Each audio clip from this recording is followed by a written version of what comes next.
New data shows crime is moving east since the Jordan River Trail safety operation went into effect. An increase in calls related to homelessness spiked in downtown, at Richmond Park and Herman Franks Park. News specialist Shelby Lofton spoke to people living near Liberty Park who say the problems there are now worse than ever. She also took those concerns to Salt Lake City's new police chief about the migrating issues. Shelby?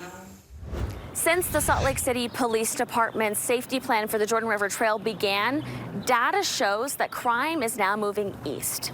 This year was the first year where we had a lot of challenges with the homeless population. Liberty Wells Community Council member Kevin Lindsay says a cleanup event at Liberty Park was disrupted by a fight between some unsheltered people. There was a lot of language, a lot of yelling and screaming and violent threats. Kyle Butler said the problems are moving from the Jordan River Trail to his neighborhood south of Liberty Park. Yeah, it's people's side yards directly on their fence line. He and Nate Cornwall regularly see human waste, toilet paper, drugs, alcohol, and garbage. There's some dirt piles here, and those dirt piles are indications that people are using this as a restroom. They want homeless people to have resources, but current conditions are changing how they feel about where they live. When you ask for them to move on, the ones that are massively in a drug-induced state are very unnerving.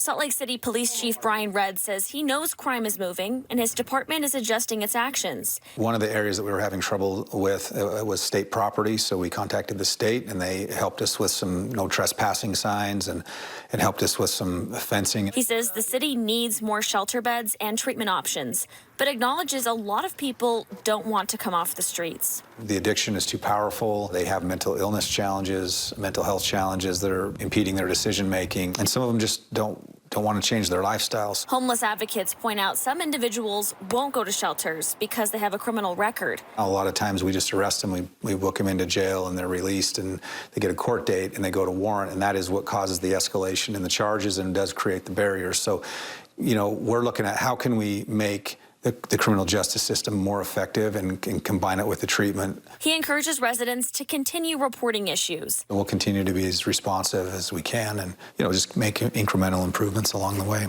Chief Redd says we show compassion by holding people accountable. We're not going to let Salt Lake City become a place where it's acceptable to allow people to live on the streets in the conditions that they're living in, to be victimized, traumatized, you know, abused, and especially the women. Chief Redd didn't say when the Jordan River Trail operation would end. He said he and other stakeholders are taking a look at the data and they'll continue this strategy long term. In Salt Lake City, Shelby Lofton, KSL 5 News.